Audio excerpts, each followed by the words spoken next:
안녕하세요, 조니킹입니다. 예, 오늘은 제가 아이폰을 한 일주일 정도 쓰면서 나타난 단점에 대해서 아이폰 7 플러스 모델입니다. 제가 사용하고 있는 건요. 이 아이폰 7 플러스 제가 사용하면서 일주일 동안 쓰면서 발견된 단점 한 6가지 정도를 발견했는데 오늘 그것을 좀 공유해 볼까 합니다. 먼저 첫 번째 이 아이폰 7이 이 갤럭시 S7과 뭐 노트 7에 비해서 안 좋은 단점이라고 할 것은 물론 수정됐어야 함에도 불구하고 수정이 안 된 부분이 있죠. 녹음 시에 음질이 조금 안 좋습니다. 녹음 시에도 음질이 안 좋고 카메라 촬영 시에도 음질이 갤럭시 시리즈보다 좀 떨어짐을 제가 발견을 했고요. 그리고 이 iOS 10이 사실 업그레이드 되면서 뭐 좋은 점들도 많이 추가가 됐지만 이 단점도 있어요. 이 버그가 아직 고쳐지지 않고 있고 이 10.2 정도에는 많이 좀 개선돼서 나오겠지만 여러가지 조금 버벅임이나 문제들이 좀 있습니다. 그리고요 이 3D 터치에 대해서 얘기하고 싶은데 이 3D 터치는 제가 처음 사용해 본 겁니다. 이 아이폰 6에는 제가 이 3D 터치를 사용해 본 적이 없기 때문에 처음 사용해 본 거였는데 이 3D 터치가 어떤지 보면은요, 이 3D 터치 인터페이스가 처음에 되게 어색했습니다. 왜냐하면 이 누를 때 누르는 강도에 따라서 달라지거든요. 이 누르면은 이렇게 이런 식으로 나오는 건데요.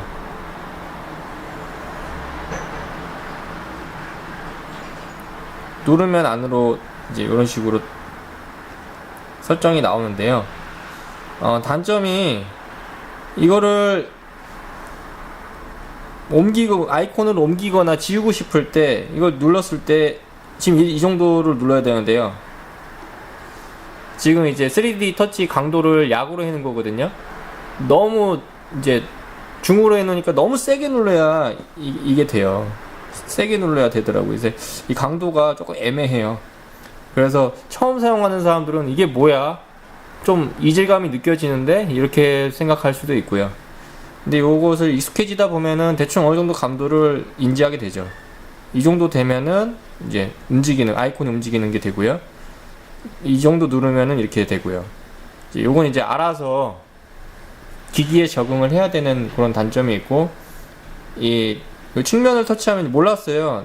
나도 보고 알았는데 측면을 터치하고 오랫동안 누르고 있으면요, 이런 식으로 백그라운드를 볼 수 있게 되는데, 사실 이거는 좀 뭐 어떤 사람들은 유용하게 쓰겠지만 저 같은 경우는 별로 이거 안 쓰고 그냥 2번 누르게 되더라고요. 이렇게 좀 쓸모없는 인터페이스가 아닌가, 좀 불편하다 이런 생각도 들고요.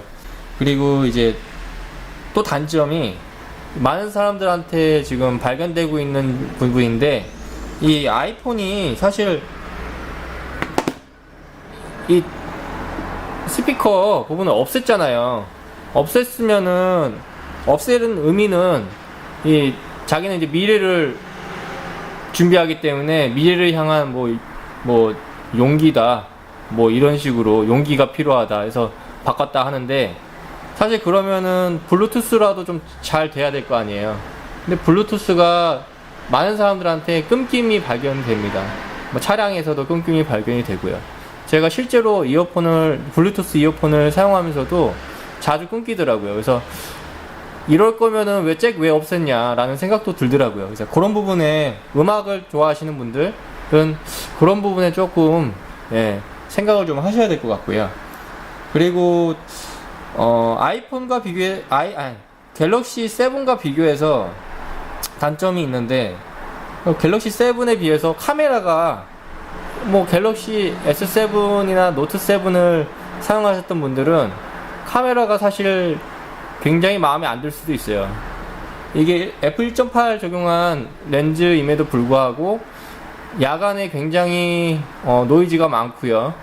근데 낮에는 뭐 만족하고요. 색감도 괜찮았습니다. 낮에는 만족하는데 다만 이제 밤에 사용할 때 문제가 되고요. 그리고 이 갤럭시 S7에 비해서 화질이 좀 떨어진다라는 생각도 좀 들고요. 예, 듀얼 픽셀이라 그런지 몰라도 그런 차이점이 있는 것 같습니다. 제가 개인적인 생각이고요. 예, 이거는 갤럭시를 사용했던 저로서는 조금 화질이 떨어진다는 것이, 또한 밤에 좀 노이즈가 좀 자글자글하다는 것이, 예, 하나의 좀 단점으로, 예, 생각되고, 카메라는 추천하고 싶지 않습니다. 예, 카메라 때문에 폰을 바꾸시는 분들은 추천하고 싶지 않고요. 기존 아이폰 사용자들은 아무래도 이전보다 발전한 부분이 있기 때문에 기존 아이폰 사용자들은 뭐 추천할 만하죠. 그리고 이 배터리 문제인데요. 이 배터리 충전 시에 일명 뭐 배터리 게이트라고도 하는데, 배터리 충전 게이트라고도 하는데, 뭐 아이폰을 살 때 들어있는 그 충전 코드로 충전을 하게 되면 뭐 3시간 넘게 충전을 해야 완충이 되고요. 아이폰 7 플러스 기준이에요. 3시간 넘게 3시간 반 정도를 충전해야 되고, 이 아이패드에 들어가는 충전 코드로 하게 되면 그 충전 시간이 한 3분의 2 정도 줄어드는 거를 발견할 수 있습니다. 이거 알고 있음에도 불구하고 충전기를 그렇게 준 거니까, 원하면은 아이패드 충전기를 사서 써라, 이런 얘기니까요. 좀 약간 배짱 장사 같은 느낌도 있죠. 그리고 이제 저 같은 경우는 너무 충전 시간이 갤럭시에 비해서 굉장히 오래 걸려서 답답해서, 갤럭시는 퀵 차지가 되잖아요. 굉장히 빨라요. 뭐 0에서 80% 되는 것까지도 뭐 1시간 정도면은 거의 100% 거의 충전되고, 그런 부분에 있어서 굉장히 만족하면서 썼는데, 근데 이제 지금 아이폰 넘어와서는 사실 이 잭도 새로 샀고요. 잭도 요거 새로 샀고요. 그리고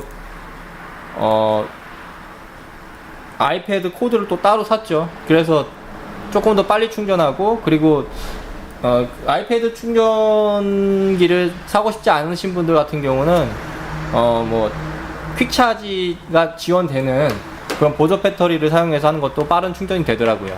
예, 그렇게 해서 충전 시간을 최대한 단축하는 방향으로 지금 쓰고 있습니다. 예, 그런 부분들의 좀 단점들이 좀 있습니다. 그래서 제가 사용하면서 지금 더 단점이 발견되면 업로드 할 거고요, 동영상을요. 예, 찍어서. 장점도 많이 있습니다.